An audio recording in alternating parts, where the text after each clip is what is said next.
start by saying thank you for staying in this afternoon also. I know that after lunch, maybe we'll have the tendency to have a nap or something.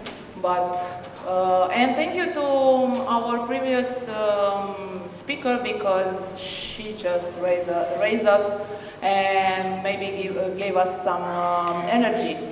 And thank you very much. And of course, also, you will see today that we will discuss in this panel some ideas that maybe are just developed upon your presentation, because you had shown us how the sport industry in Europe is now, so we will see what we can come up with.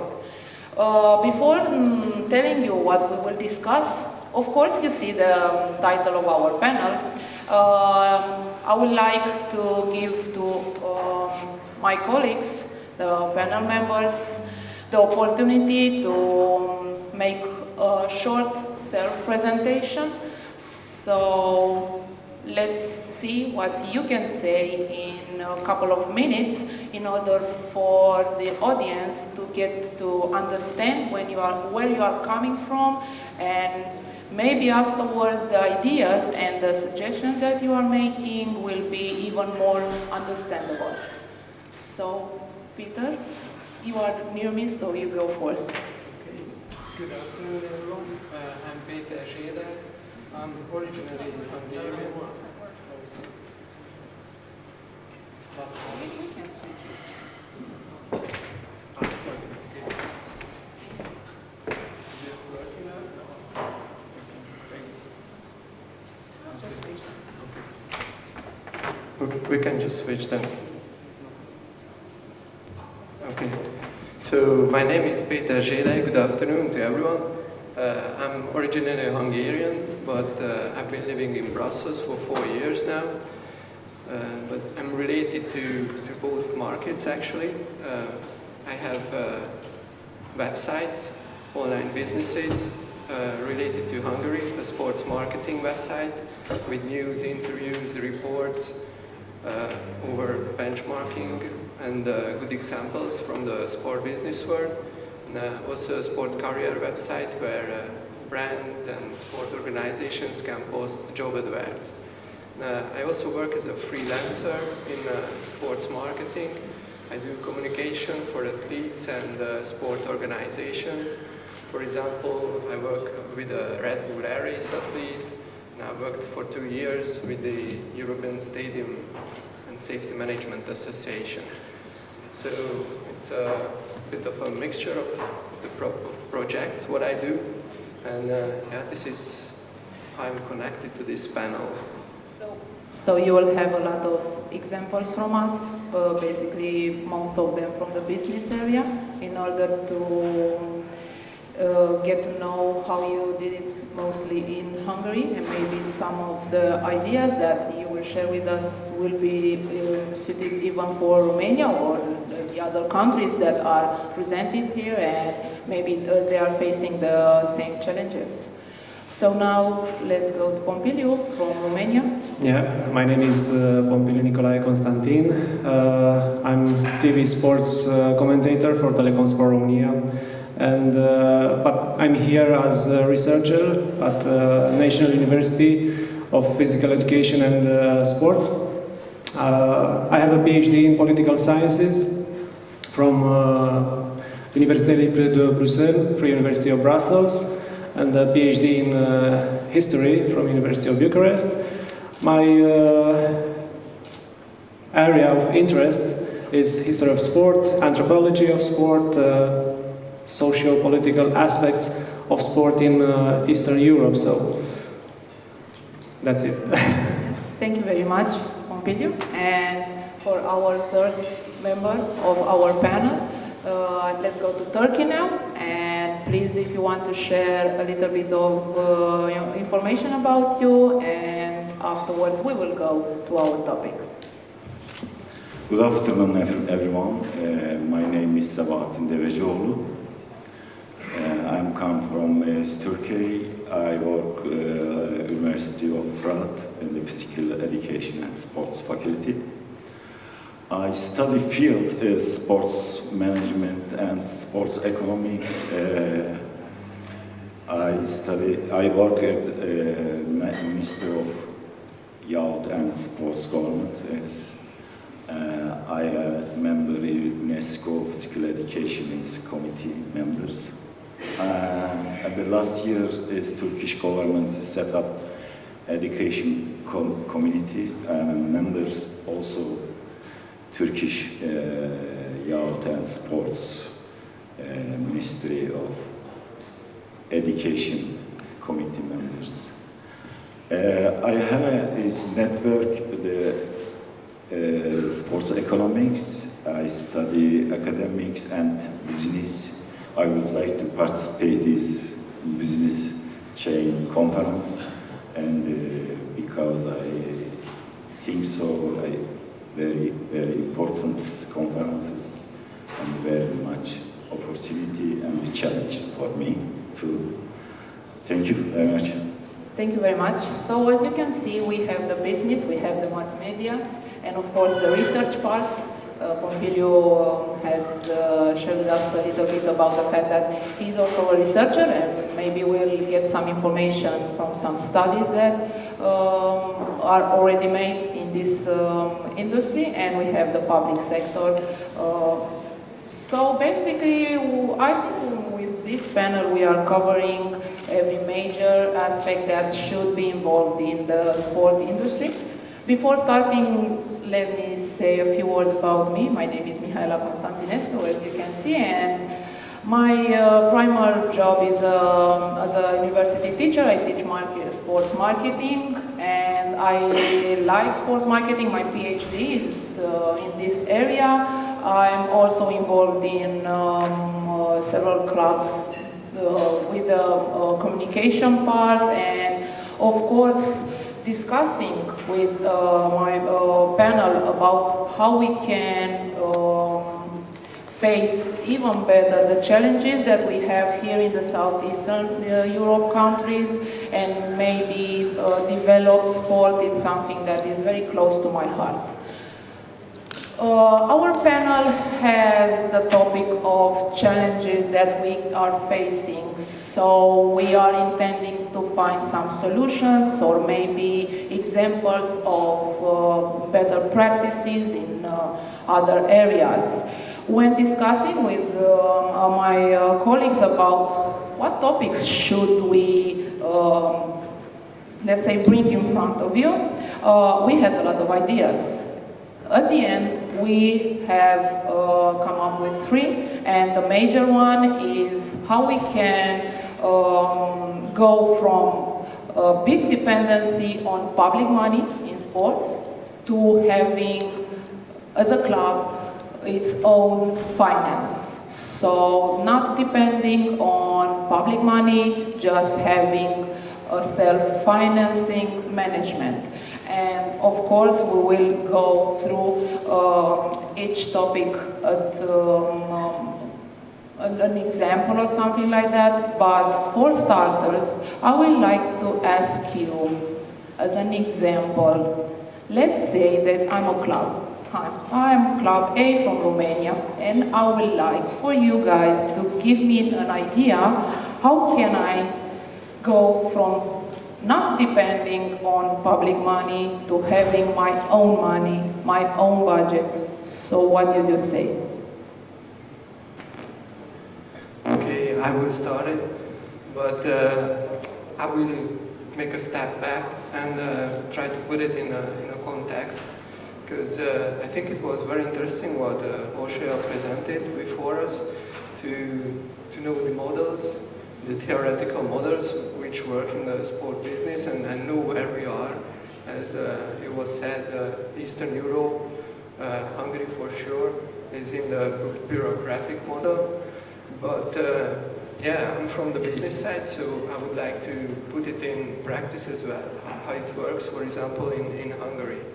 So sport was actually declared a strategic sector in 2010 by the Hungarian government. So there is a big focus on the sport business. And what it means for the sport industry that now from 2010 it's a strategic sector. Yeah. It means there were originally 5 sports named as kind of like crown jewel sports. They are all team sports: football, handball, basketball, water polo, which is very popular in Hungary, and ice hockey. And now the 6th one is the volleyball. And also 16 other sports were declared kind of like major sports. So with these 22 sports, we pretty much cover all the main sports in Hungary. And in 2011, the Hungarian government introduced a kind of tax benefit system, and it made possible that a lot of public money can flow to the sport. But it certainly has effects, good and not so good ones as well. What do I mean? So it works that the companies can transfer a certain percentage of their corporate tax to sport organizations from these 20. Through sponsorship? Not through sponsorship, but it's kind of like an indirect state subsidy. So, and this is the problem, what you just asked, it's not sponsorship. So when they give their money to sport clubs via this system, they cannot ask for communication advantages. So they are not allowed to put their brand on the shirts as sponsors. And it's a difficult situation because there is money in the Hungarian sport, but there is no business mindset in the Hungarian sport. So, because you, as a sport club or sport organization, you are not forced to go to a company to ask for sponsorship money. You have to set up a strategy approved by the national sport organization, fill in formulas and send it, and then you receive the money basically. So, yeah, there is money. That's a very good example. Can our guys from the Romanian government meet your guys just to have some examples of how we can do that? Because for Romania, actually, it exists something like this in Romania. You can give 20% from your corporate tax, but many companies, they don't want to do it because they don't anything in exchange, like we said. So you can do it, it exists, but it doesn't apply. Also cases. Yes. So there is a challenge. Sorry, I know a case, and I will start with this example if you permit me. A chess club, peripheral area of sport. Many don't consider chess as a sport, but let's say that it's a sport. So in Bucharest, an international master, Andrei Murariu, created a chess club, and he managed to build step by step, like a chess master, thinking ahead with 3-4 moves ahead. The idea to create a club where the kids could play chess but could be taught English. They could enjoy with robotics, with IT programming. So he managed to cover the lack of, or the gap that the chess system has in Romania. So he found the proper people to help him, an ex-chess player, specialist in education, and he managed to go to companies, and he managed to find a proper place where he develops his activity. He works there with the children, and it's a club in the business area of Bucharest, in Pipera. And after he created this club, he was to the companies from the area and discussed with the parents. You know, if you have kids, you can bring the kids to us, and we can teach them to play chess, to play football, because they have a football field in the area.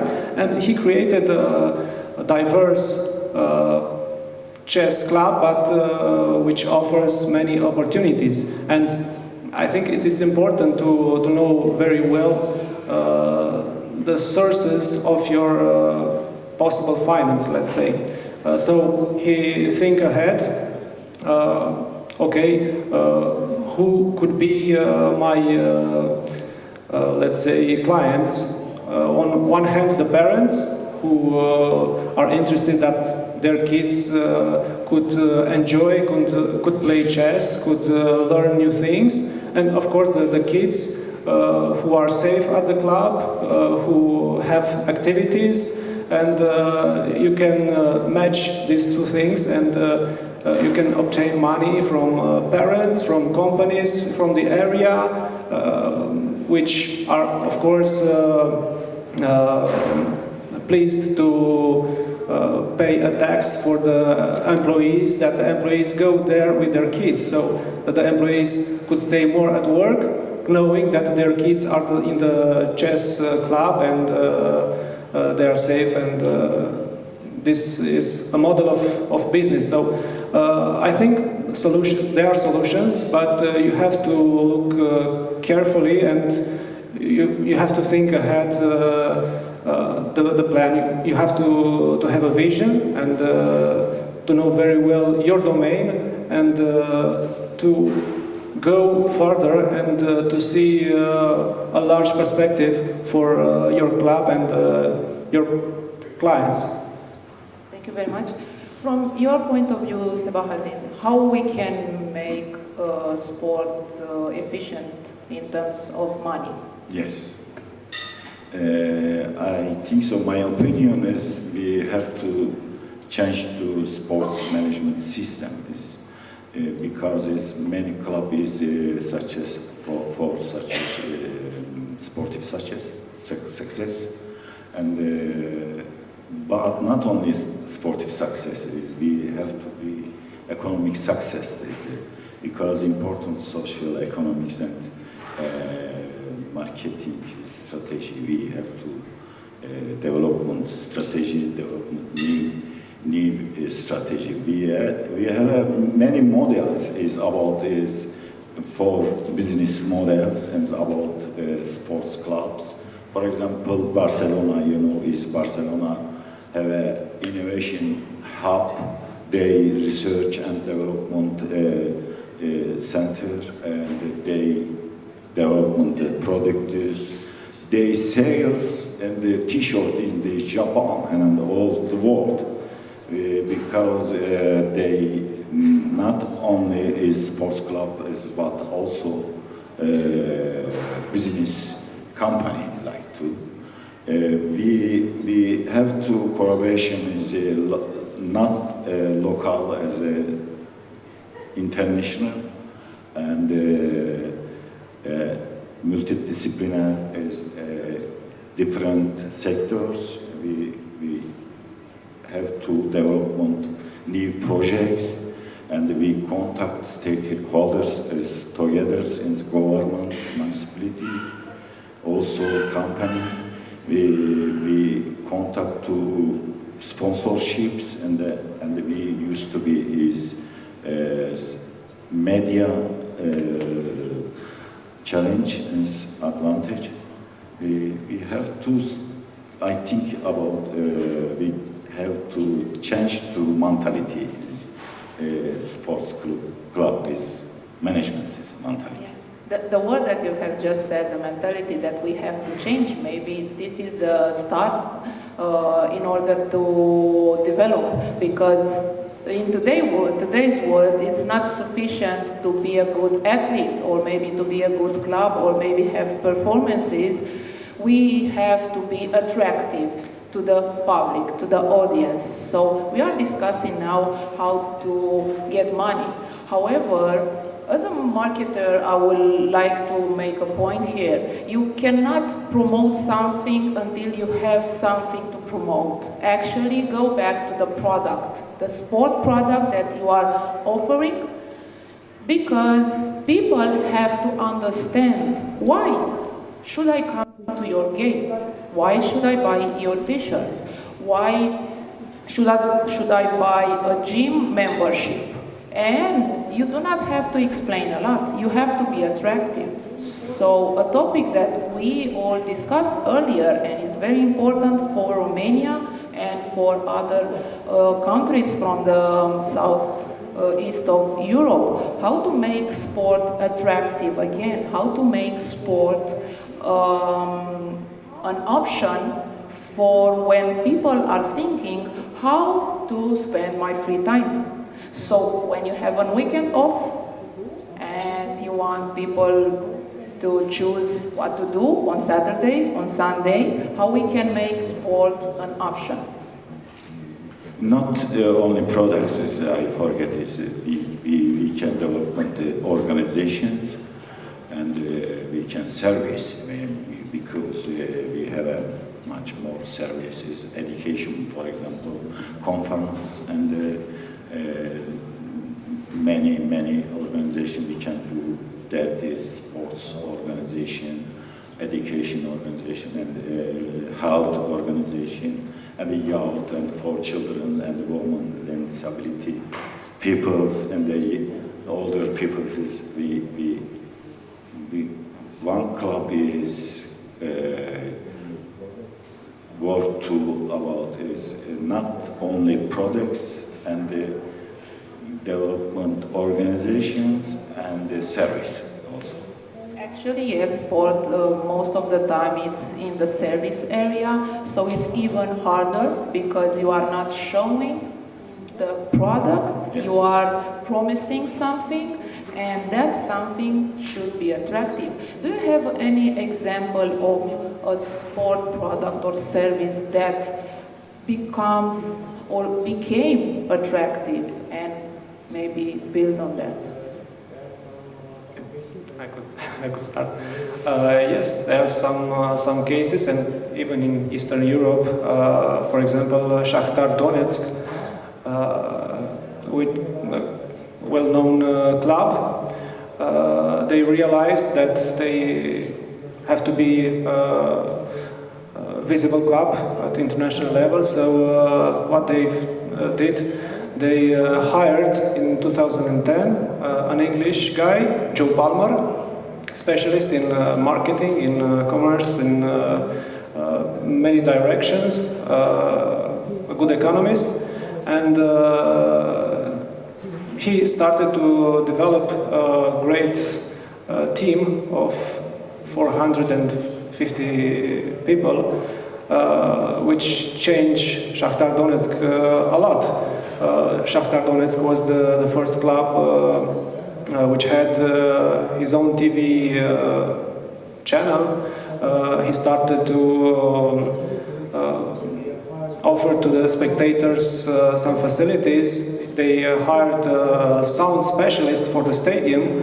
So you can offer many things to attract people and to convince them to be in the stadium. So there are examples, and there are examples here in Eastern Europe. Is there any example of in this area for Hungary that you can or you want to share with us?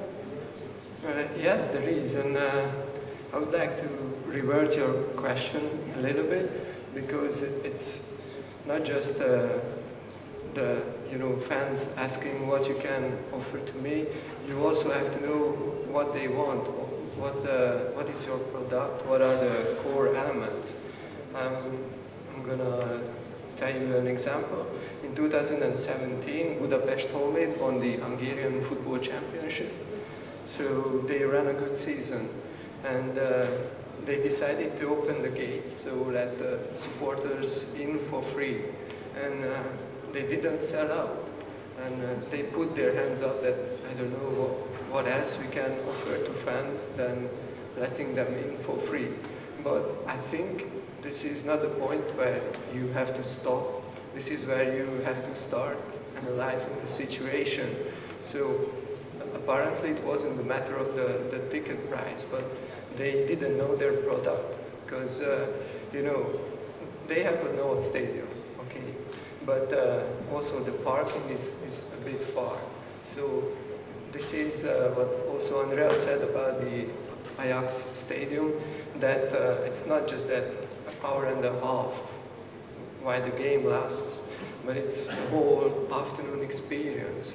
You have to park your car further away, you have to walk with your kids, friends, wife, family, whatever. And then you have to deal with, you know, grumpy security staff maybe. Services are not good at the stadium. Level of football is not so good either.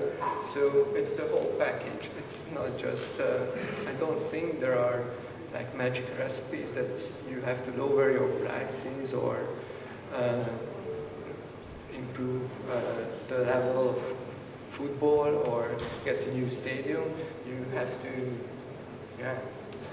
think as a product what you really have to sell. Yeah, it is very interesting, and I would like to stress the later part that you have said. Do not offer sport for granted. Do not just let people in without a ticket or annual membership, because sports has value, and most of the time putting a price on the ticket and on the entrance in a sport venue will show the value. If you do not ask for money, people will maybe think about, maybe it's nothing of value for me then, if it's for free. In fact, it's a funny case. I don't know if it's someone here from the Athletic Federation in here, because usually the Romanian National Championship of Athletics had free entrance until this year, when they had, let's say, a new idea to put a ticket price, 10 lei or something like this, and they had more spectators than in the previous years. Yeah, of course they offered much more, but some entertaining moments, some I don't know, products and different opportunities for spectators to enjoy more the show. So yeah. So we can have positive examples of how we can make sport attractive again. An example from Turkey? Another example? We have a store, sports brands and sport products.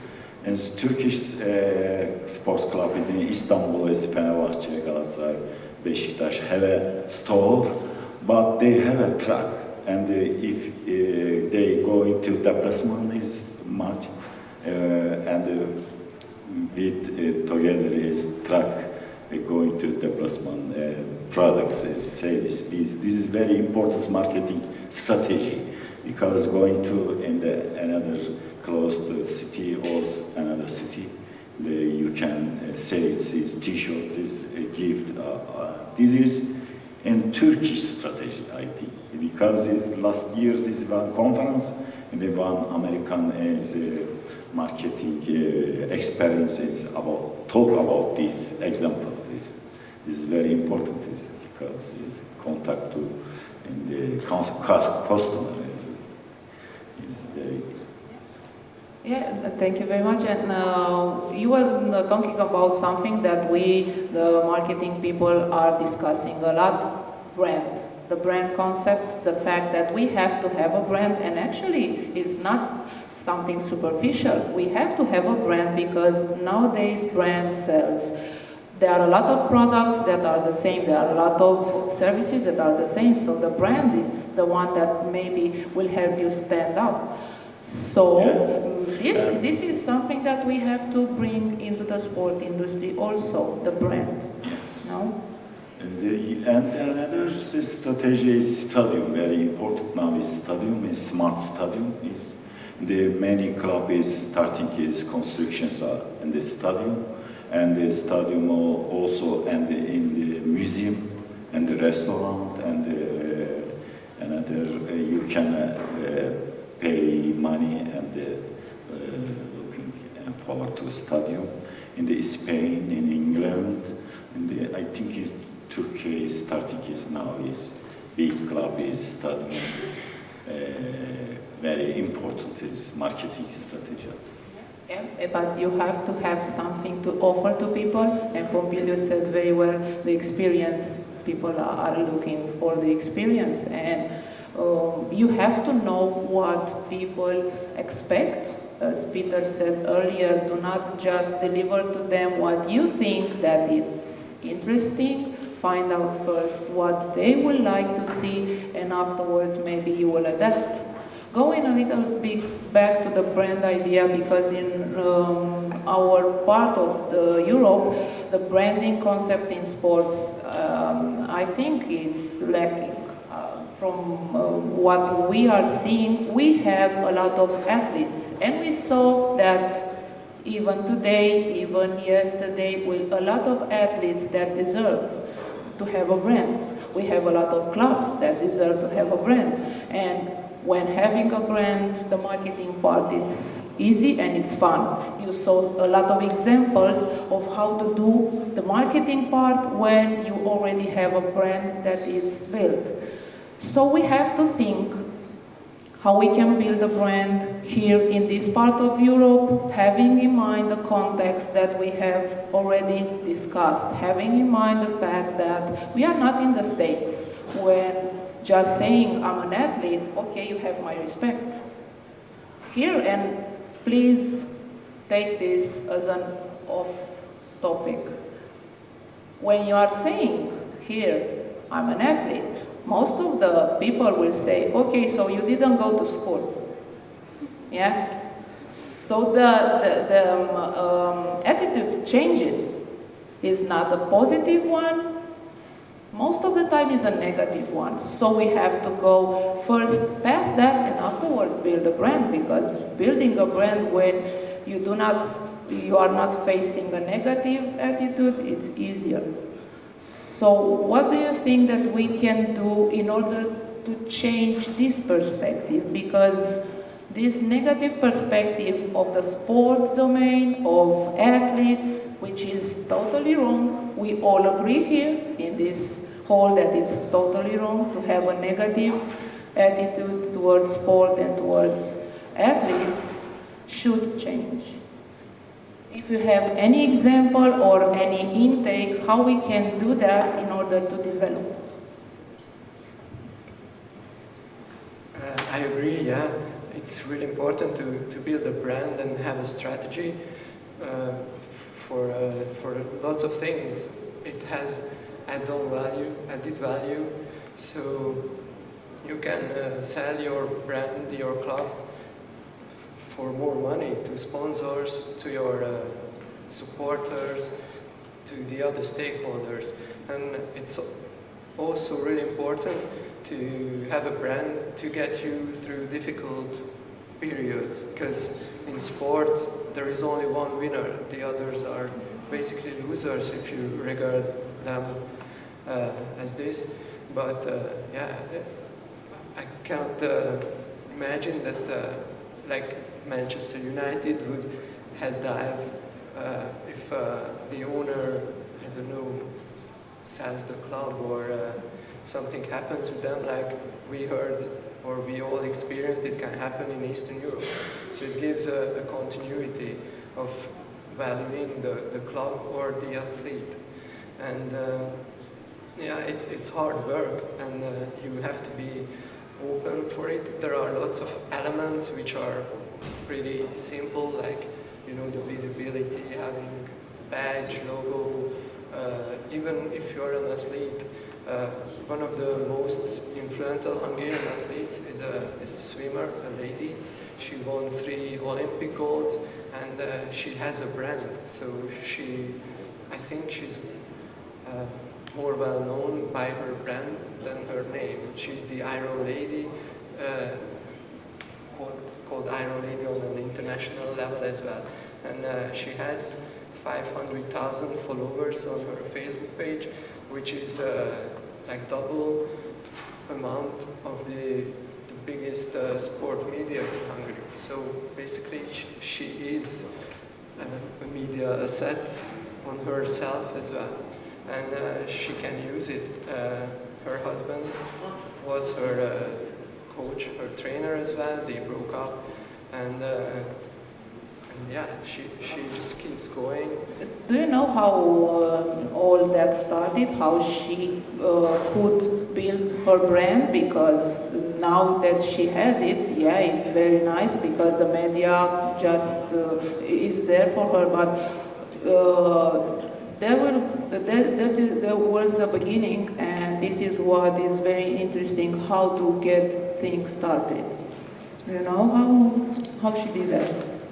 Yes, basically she had the mindset change, what we were talking about, because she studied in the United States. Her husband was an American guy, so she adopted this mindset, this mentality, and but it always happens with individual athletes in Hungary when they get to the top level, the world-class level, that they see their values. So why they get there, once they see what the top athletes, the world-class athletes do on that level, and why they get there, they build up their own team. First they start with a good coach, and with sport psychologist, and related to their sport performance, but then they start building their communications team as well. So yeah, it's a hard work, but you have to start it at the bottom and just keep doing it, and there are lots of good examples in the Western world and also in the Eastern world. And you gave us an example from a sport that is not so media covered, swimming, because if you gave us an example from football, okay, we all understand it because we see a lot of that sport on TV, where maybe it's easier. With the swimming, it's harder because it's not something that we see a lot on TV, so she could build something, and it's impressive to see that she has such a social media influence now. Yes, and just a quick addition on this, that she has a brand and she was able to extend it, so she has her own apparels, her own nutrition line with her one of her sponsors. So yeah, she just followed the guidebook basically and kept doing it. I suppose that it is about Katinka also. Yes, that's right. You didn't mention her name, so. The journalist knows everything. No, but she was, when she came in Romania, I think last year, and she was the headline. 2 years ago? Okay, thank you. Yeah, thank you, yeah, you're right. So, yeah, she is well known also in Romania. Yeah, I want to continue in this direction, and for example, yeah, to be a brand, a person brand, you have to have an impact, you have to have charisma, like Max Weber said. So in Eastern Europe, we have few brands. In Romania, Simona Halep, I think she develops well. In Ukraine, Vitaly Klitschko, for example, an ex-kickboxing, ex-boxing star. And I want to develop a little bit his profile, because he succeeded also from the period when he was boxing star to develop his own team, and he has a quite interesting philosophy. Let's imagine a boxing star philosopher. I don't know how it looks like, but he offered many interviews, and in this summer in The Guardian, I think, it was a large interview with him. Now he is the mayor of Kiev, so he used his brand to go in politics, to influence the Ukrainian society, and he remembered that he started to do this when he was outside Ukraine. In America, he saw that he has the potential to be an influencer, let's say, to be a brand. He formed a team with a manager, with a coach, with smart advisors that helped him to develop in time his brand, because he fought until 2013, I think, but he started to be in politics from 2005, 2006, so he was present there. He had a clear message.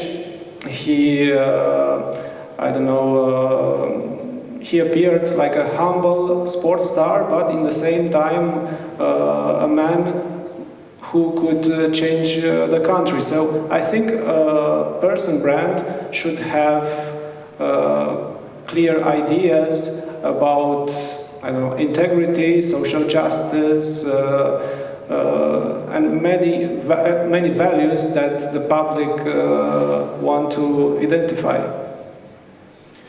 Yes.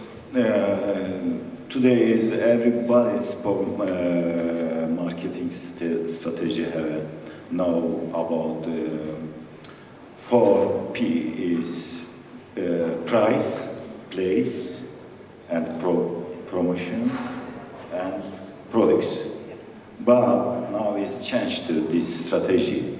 This now today is save. Save is what does mean is solutions, the access, and the value, and education.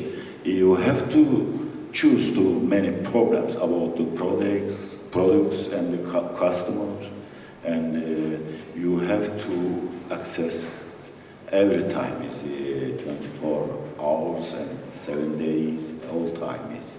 If you looking for somebody, your brands, and you can do contact to these products.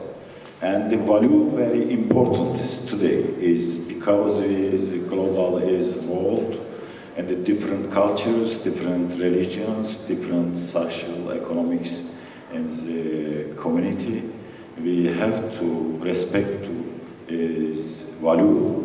If your brands is respect to value, and it can be success.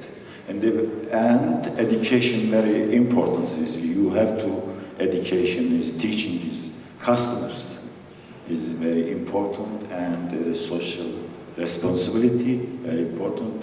You have to organization the social responsibility programs, education for children, for youth and disability peoples, and image and history is very important is for brands, new strategies. Yeah, you have spoken about some pillars that any athlete can build the brand upon, yeah? Values, attitude, and so on. Of course, we have to pick some values that are suited for the public, that we want to attract or we want in the gym. I will like for a minute to play the devil's role here. I'm an optimistic, but now I'll be the pessimist one. And I would like to stress a little bit the mass media role in all the development that we need in this sport industry. And I would like to comment on a fact, and this is my role as a devil. Mass media is delivering us the sports entertainment. So mass media is the channel through which we are watching the game.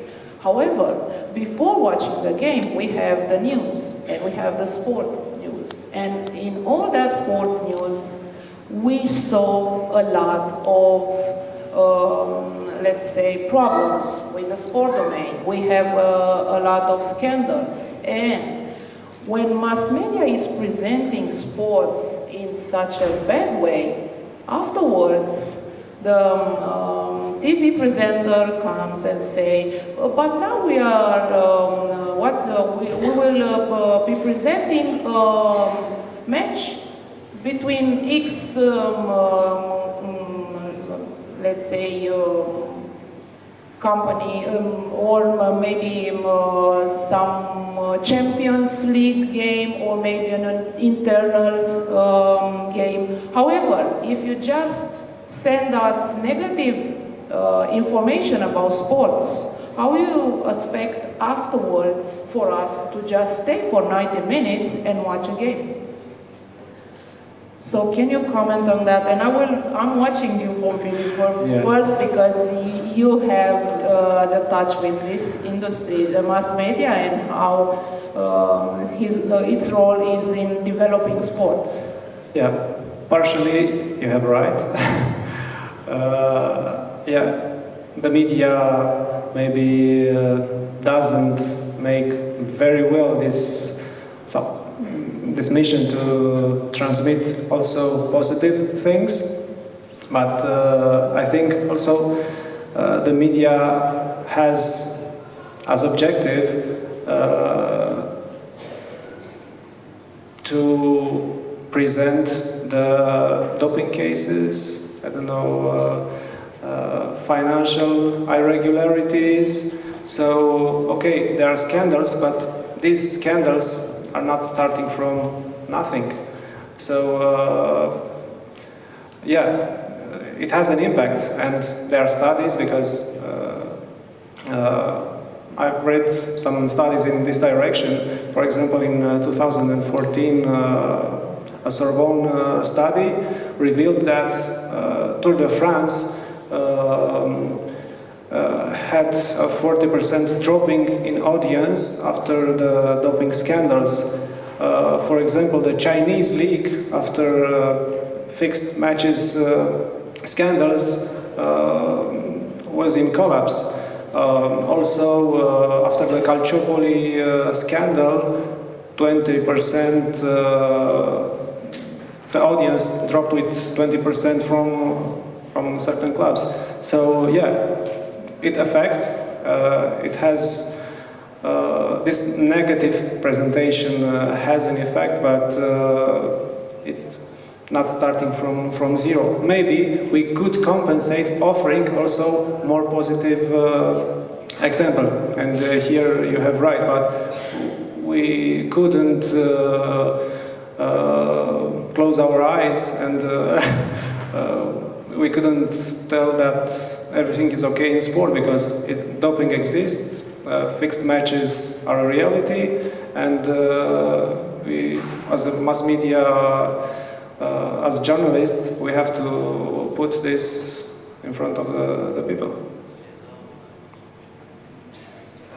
Yes, I also agree, but I think scandals can happen in every industry, not just in sport. So this is really for agencies or experts. So, and yeah, this is why it's easy to adopt these guidelines. So you will know who has to speak if something happens. Is it the president or lower levels? What they should say, how fast you should react, or yeah, you have to be, you have to try to be as transparent as possible. And also, this is quite important to have a strong brand, because negative news affect, or you can minimize the negative effect. Yeah, if you have a good brand. Because you already have the credibility, so people will want to hear you afterwards, even though information, negative information already appear in the mass media about you. Yeah, it's easier like that. Yeah. However, I would like to think about the fact that we have a lot of performances. For example, there is an athlete in CSA Steaua. She is only 19 years old, And she has already won 75 gold medals, 75, at 19 years old. And almost no one knows her. And she doesn't have a brand. She has a Facebook page. Of course, everyone has a Facebook page, but that's it. And she has 75 gold medals again. What can we do about that? Because this is something that we have. We have the product now. Yeah? So how can we build on that? Yeah, I know that girl, and we have discussed... You are the journalist. Yeah, we have discussed yesterday about this. I made an interview with her. So, yeah, I think here every journalist and every guy from media should be more responsible. And, okay, there are many scandal journalists, let's say, who are looking to offer to the public constantly these scandals, but you have to think as a journalist about your integrity and your mission to show positive examples. So here it depends by everyone ethics, everyone knowledge to go further and to look, to research these athletes that could be brands. Yeah.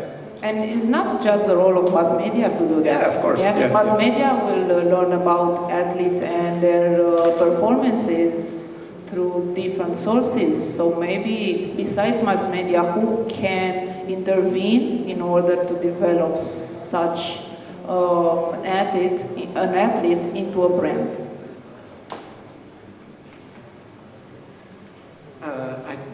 I have to admit I don't know this lady whom you were talking about, but I try to give an example from my experience. I mentioned I work with a Red Bull Aries pilot, so it's not a huge sport, and he's not the best in his category. So what I do with him, I try to get to know him as much as possible, try to find his values, what he can relate to. Does he have a charity mind, or I don't know, he would like to talk about it, like be a motivational speaker or go to schools to share his experiences with kids.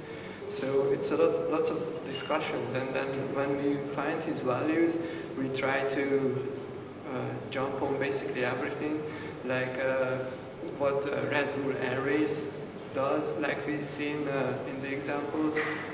Ballerine was connected with the Premier League campaign, so like a football player from a club connected with the league's campaign. So this is what we also try to do, an individual pilot connecting to the whole Air Races campaigns. And yeah, well, with Red Bull Air Race, it's relatively easy because they give us lots of guidelines about their communications up front. So, but you have to look for these kind of events, or if your league or your team they don't have these kind of campaigns, then just try to find which is close to your athlete, like, I don't know, World Earth Day or whatever. And when you are saying you have to look for that or you have to do that, who are you? Because I think we have to identify who is that person that maybe it's responsible for starting something. Who is responsible for developing such an athlete into a brand? Who is responsible for developing sport here in this area? Who? I think so. Is important is identity. Yeah, is many sports, famous sportsmen is, for example, is Pele and Messi and Ronaldo. But for example, is Maradona is different identity. Yes, you know, we know is Maslow is strategy. Maslow is top of success is top, and Pele is now is United Nations is peace representing it now. It's very important. His identity is for the society and for peoples and for brands and life. I believe. So if you want to follow that question, who is responsible? I think the best is when it comes from within the athlete, because some of them are really hopeless. Yeah, you cannot regulate them, or some of them are just so not shy, but they don't want to be exposed to the media. Those are very difficult cases. But at least when they have the inner drive, then you can teach them a lot of things, or you can work with experts on different areas we just mentioned, from coaches, nutrition, communications. So the rest you can teach them. And I think it's the responsibility of both parties. If there is a good athlete, yeah, you can try to convince him or her to try to step outside of the athlete box and start building a brand. Well, coming up to our end in this session, I will conclude that even though we have started discussing about the fact that the government has a role and so on, after 5 minutes we forgot about the government. And you saw that we have a lot of examples of what athletes should do, what clubs should do, what the marketing people should do, what the mass media should do. So I think there is something good coming up out of this, because we are not just depending on the government to do something. We can do something in order to give, even though there are small examples, can be good examples, and afterwards just replicate it in other cities, in other clubs, in other countries, and afterwards we just go and get our money. We just attract spectators, sponsors, and other stakeholders. Before saying thanks to our panel members, if the audience, if someone from the audience has any questions, and I see some hands raised there, so please.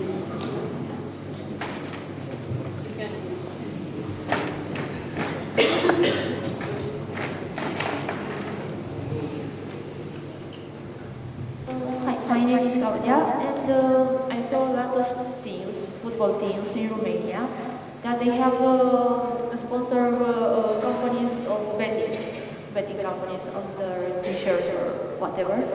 And my question is, if you see that as a challenge for the sport industry, for the football industry, according to the credibility in front of the supporter. Because for me, for example, I'm a Universitatea Craiova fan, and for me, sometimes they are losing games with teams that I find a little bit much lower than them, and they are losing that game. And I all the time think that maybe that sponsor has something to do with it. So, if you find it as a challenge.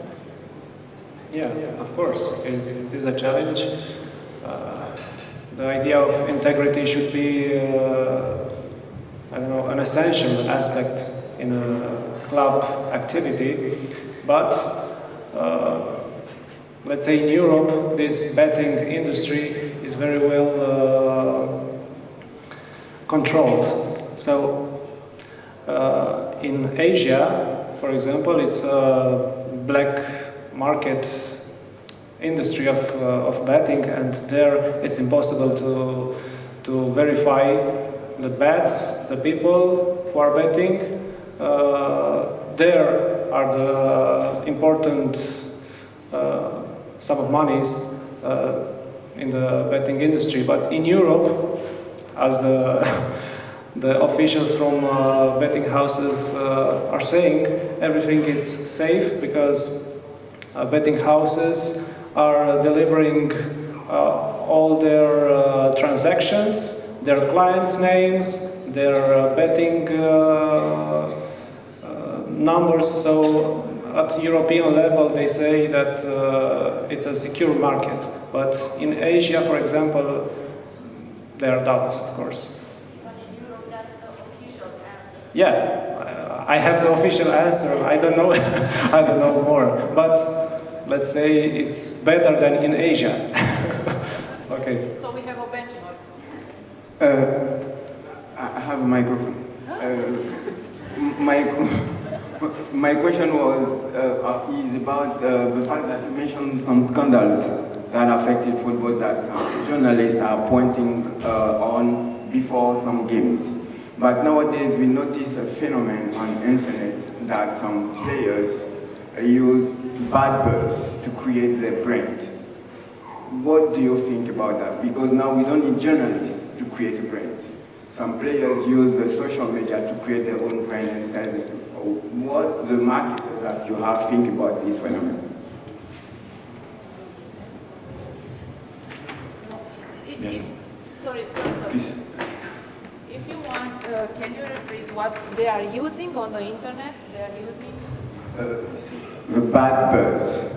The phenomenon of bad buzz started at the beginning in music, where some singers use it. I mean, they do trap on the internet, and then after that, scandals, and they put a song and it becomes a hit. And nowadays, we have some football players who use this phenomenon as well. We know about Mario Balotelli. We know about, for example, Paul Pogba. We know about Patrice Evra. Players who do something to make themselves as a subject on the internet, and after that, when they win games or something like that, they become a brand for sponsors, for companies to have eyes on them. What do you think about that? Yes, sometimes crisis can be opportunities. Sometimes it's crisis and some can be to opportunity for people. Yes, I would like to also add a comment on this. Yeah, they have to be aware of it, that they are responsible what they write on social media or what they say on TV after game or before game, and that's basically education, which can come from the club or even in a younger age in the youth academies, or for example in Hungary we did like communication training for talents. So they didn't make it yet, but the sponsor organized a communication training for them. So it was also good for the sponsor. They taught the talents how to speak, how to give an interview. We took them to the TV studio so they can get used to it, you know, all the cameras. And yeah, of course, we made them aware of their responsibility, especially if they have sponsors, individual sponsors, or if they speak for a team, or yeah. Hi guys, thank you for your entire discussion. You've reached very good points in your conversations. I meant to ask mainly the sports marketers, do you think there's a certain level of maturity athletes have to reach before you guys have to turn your attention towards them and transform them into a brand? I have this one example. I have this kid I worked with. At one point in time, he attended the Adidas Next Generation tournament alongside Luka Doncic, right? Luka Doncic, everyone knows him. They were both named in the best 5 of the tournament. The guy got stuck with that title, let's put it that way, and got lazy, he got comfortable, he did not work anymore, even though he was one of the most valuable players at the time Romania had, you know? And people around him, like his parents and his school, began talking to him like he was a brand already. Yes, I said earlier, these are the difficult cases, but I believe there is always a comeback. Again, an example from Hungary, we have a tennis player who is in the top 50 now in the ATP rankings, and he won junior Wimbledon championships. And the same happened with him. He got lazy, he got partying, he went down and he disappeared.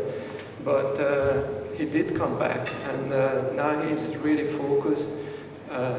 Yeah, he speaks openly about his mistakes he made, and he's focusing on what he had learned from that, basically. So yeah, these are difficult cases, and I think you always have to, you know, look at it into details, what happened and how you can have them to come back. I don't know, Tiger Woods recovered, Tour de France recovered. So there are really big crises from where you can come back. If I just for 10 seconds intervene, I think we can use such examples in our relationship with the athletes. Just show them examples of other athletes, maybe even bigger athletes that have the same problem, and they will recognize themselves in that problem and afterwards give them a solution. Gabi earlier mentioned something very, very interesting. We have to have the coaching not only for the sport performance, but also for the mental part, because this is what is lacking from my perspective. And afterwards, if we have that, my area, the marketing part, is easier. Yeah. And the last question of this panel. It's not a question, I want to pinpoint something about the press and about the media. Media is something, it should be independent. Every time it should be independent. It's something to control you. They show you what you did wrong and you then fix it. It's not their part to fix you. And the publicity, the negative publicity, is easier to get, it's cheaper and easier to transform. So no, the media doesn't do anything wrong. Relationship, simple, it's selling. They sell, you are the client. If you want to be okay with them, change what they show you. Change what you did wrong, what others did wrong. Don't let them show what is wrong. Change it. And second thing, about the brand, and you said that the athletes are dumb. No, they are not dumb. You can be a professional athlete. No, you said that the people around says that you can be dumb and be a professional athlete. You are not cultured. And most of the things, and even became a brand, you should be educated. Everything that most things we discuss here, through education. When you are little, education, we are bigger education. And most of the idols and brands that you see, they have to educate themselves going outwards, going in USA like Klitschko. You need to be something to think over the limit. The education is the key. And the high schools and the university, and I'm a UNEFS graduate, they are too low. Right now in Romania, they are too low. Yeah, believe me, they will get you big grades because you are a good athlete. No, it's wrong. You can be a good athlete and be a good person. If you broke your knee or anything, you should be a good guy in the society. So education is key for everything. Thanks. Yes. Just a little comment because I cannot stop it. The values that we receive as a public come from the mass media. So yeah, of course mass media has the role of controlling what is wrong and making you fix it.